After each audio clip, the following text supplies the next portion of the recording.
Hello, I'm Douglas Gresham, your host for Focus on the Family Radio Theatre.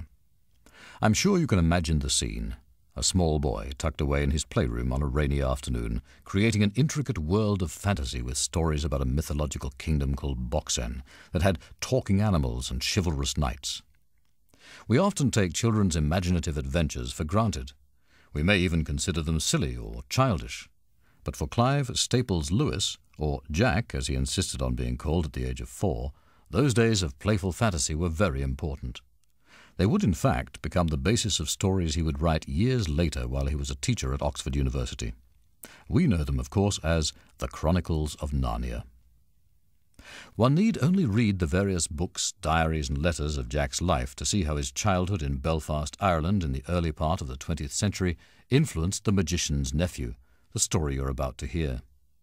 The wonder and secrets found in an attic, a young boy trying to cope with the terrible illness of his mother, and an escape into a newly created world. These are things that the young Jack Lewis knew personally. And so did I, for like Jack, I lost my own mother when I was young. Her name was Joy Gresham, and she was the wife of Jack Lewis. I remember well living in Jack's house in Oxford while he was writing The Magician's Nephew, how he would often bring down from his study whatever chapter he'd just finished writing, and the chats we'd have about it. For me, it was always a delight, because I loved the Narnian stories, even before I'd ever met their author. The Magician's Nephew was originally published in 1955. Though it was the 6th book of the 7 to be written, it is really the first book of the world of Narnia. Here Jack Lewis explores not only themes of creation, beauty and hope, but of corruption, betrayal, and ultimately forgiveness.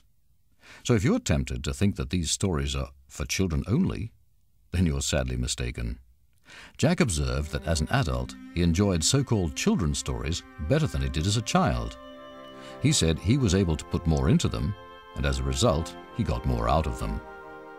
Join us now as Focus on the Family Radio Theatre proudly presents The Magician's Nephew.